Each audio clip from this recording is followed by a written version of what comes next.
could be us. So back to what I was saying. Could be us. This could be us. So back to what I was saying. Could be us. This could. What's going on? All the Implodians out there, this video, I'm going to create this video for the Nationals that's coming up 13th. We have a lot of Implodians that are going, especially Avondale crew.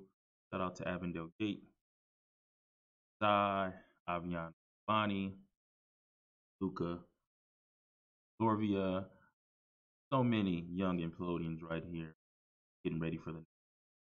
I'm here to explain to you a really good opening that you can play at the Nationals, especially in those under 1,000, under 700 sections. This is a perfect opening to play as white because most of the time you're going to see E4 responded by E5.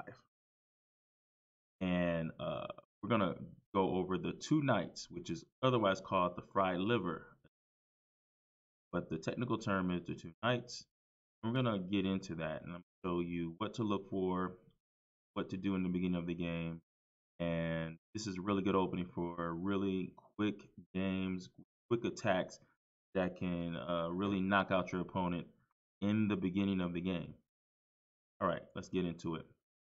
All right, after E4, E5, knight F3 is a typical move here, right? We see this before, and Black's best move is to protect the pawn with the knight. If they protect it with like the bishop or the pawn on D6, we cannot play the fried liver attack. It only happens in this scenario. And then once we play bishop to 4, our opponent must play knight F6 in order for us to play the fried liver attack. If they play something like bishop to C5, that's a whole different opening. And that's the Gucco piano there, not a fried liver attack here. Once they play knight F6, which is the two knights defense, now we attack the weakest square on the board in the beginning of the game, and that's F7. So this way, you notice that Black is attacking our E4 pawn. We attack and protect E4 pawn, but we also attack the the F7 square as well.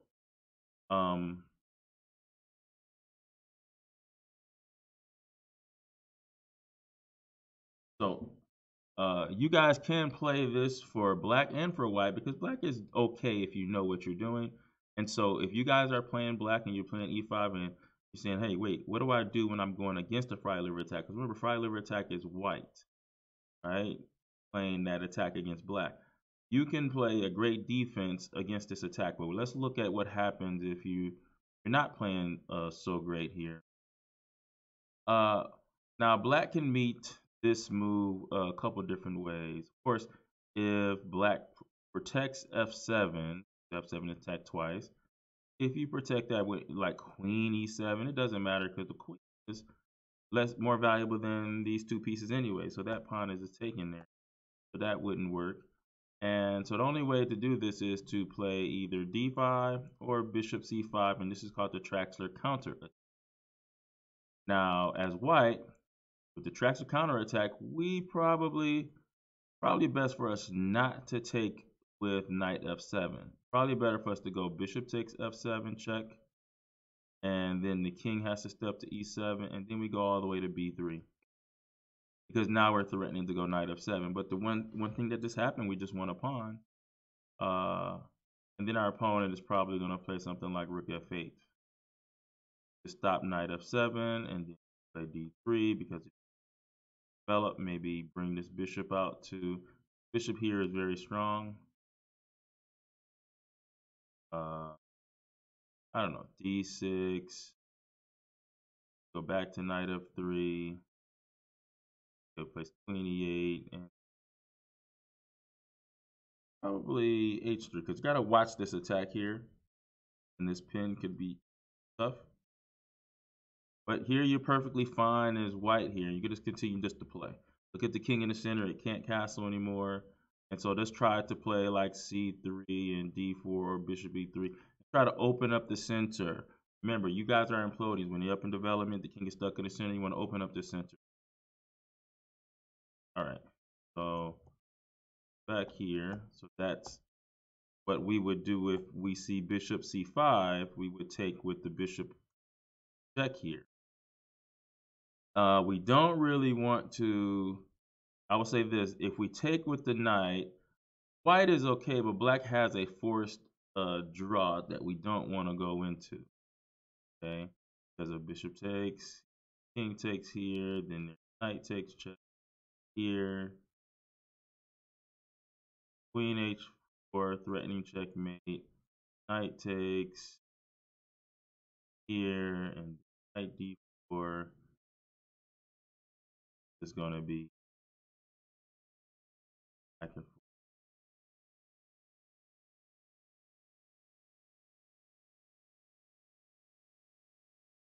So when we see this Traxler counterattack, I'm going to take this pawn with f7 here. All right, so let's get to the main line. You're going to see the most is d5 here because black is trying to find a way to stop you from attacking f7. So d5 is a way to play. And the best move, of course, is for us to take here. See, we're attacking the knight, but right now the pawn is in the way of us attacking f7. So our best move for our opponent is to play knight a5. This is the main move, the best move. Gives him enough time to take away the piece that's attacking f7. Pawn on d5 is in the way. But a lot of times what you guys are going to see, I believe, is just move knight to d5. Knight takes d5 here. And after knight takes d5, we do the fried liver sacrifice here. Remember this move after knight takes d5, knight takes f7. Now, the knight forks the queen and the rook, king takes f7, queen f3 check. Now, the best move for the king is to go to e6 because that's the only way that black could defend the knight twice. But let's say the king goes back here. If the king goes back here, we have bishop takes d5. And we win our piece right back, but we're also threatening checkmate. And if the king goes here, we even have it even better because we can go check here. Queen takes, bishop takes check. Bishop has to block, bishop takes, and it's checkmate.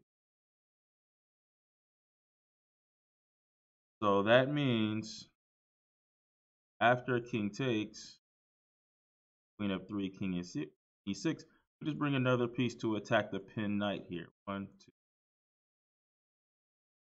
That's 2. So he brings a third one. 1, 2, 3 on that. And then here we just castle. And Implodians, this is development. Anytime the king is in the center, you know we want to open up the center. Our opponent plays c6 to defend the knight fourth time. 1, 2, 3, 4. Have 1, 2, 3 attackers. What do we do here to open up the center? We play d4 here. d4, opening up the center. Let's say he goes queen here because he wants to trade queens back. Guys, if you are attacking and that king is in the center, don't trade queens. You need the queen to finish the game and checkmate that king. So keep the queens on the board. 1. Say he runs away with king here. Bring the rook here. There's no reason to take right now. The pawn is pinned. You can take when it's good for you. Queen g6. Look how he's attacking this here. Here we can just play rook takes e5, king d8, and then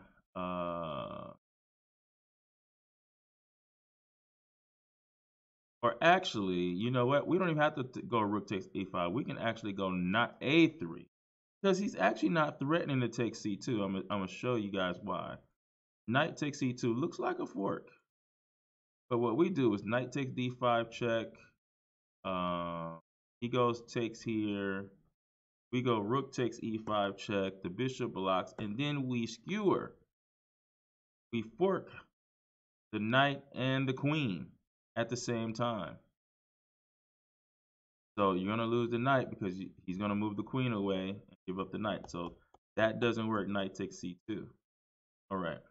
So after a3, we're attacking the knight. Maybe we see knight takes c3, b takes c3, knight d5, rook takes e5, king d8.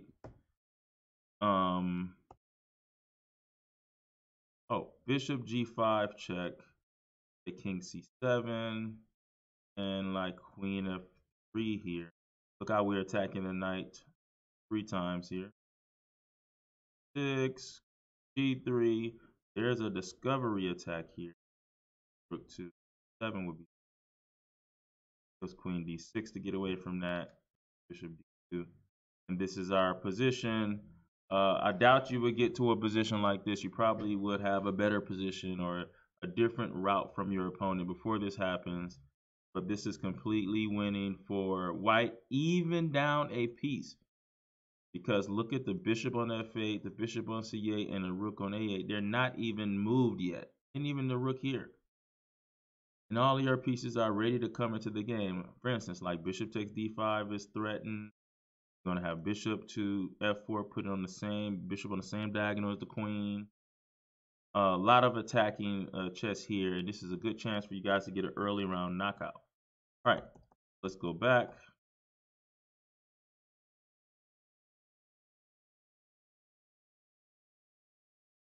All right, so instead of knight takes d5, that is obviously bad for white. But black's best move is to play knight a5 and attack our bishop. And our best move is to go bishop check. He plays c6. We take that twice. Now the pawn is attacking our bishop. And here we go to d3. This is the best move for us. Now our black probably should play knight d5 because that would uncover attack on the unprotected knight. Here we can go knight f3, attacking the pawn. Bishop d6. And castle. Knight f4. Play rook e1, attacking the pawn twice. Takes there. Remember, we're up a pawn here. Probably shouldn't take this pawn here. Not the best move. It's just to develop here. Rook e8.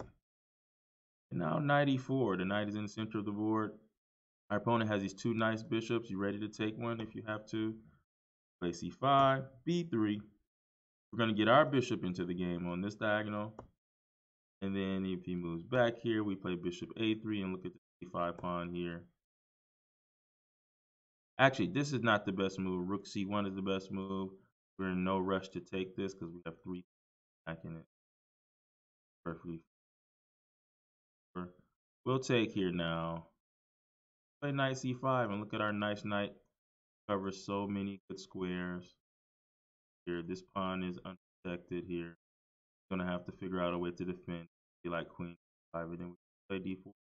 Why d4? Because if pawn takes, whoops, the rook is unprotected. That pawn is pinned. And let's say bishop g4, h3, bishop takes f3, queen takes, d takes. That pawn is still pinned. Takes here, takes, and knight to d3.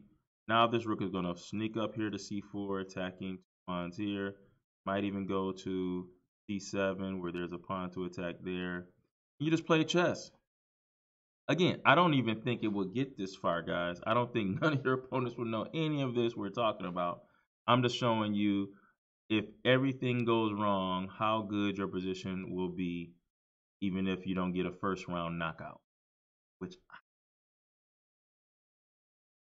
Okay. And that's it. Play the fry liver. Practice right now. Go on leechess.org, chesskid.com, chess.com, and start practicing the fry liver with white. And remember, guys, the fry liver is only in this setup, e4, e5. Knight f3, knight c6, bishop c4, knight f6, and then knight g5. And this is the beginning of the fry liver, the attack on the weak f7 square. All right, guys, go out, play the fried liver. I'll see you next time. Oh, by the way, I'll also be having a video explaining the Stafford Gambit with black, another line that I think that you guys should try out. And also, there is a tricky trap against the fried liver that I will also be explaining.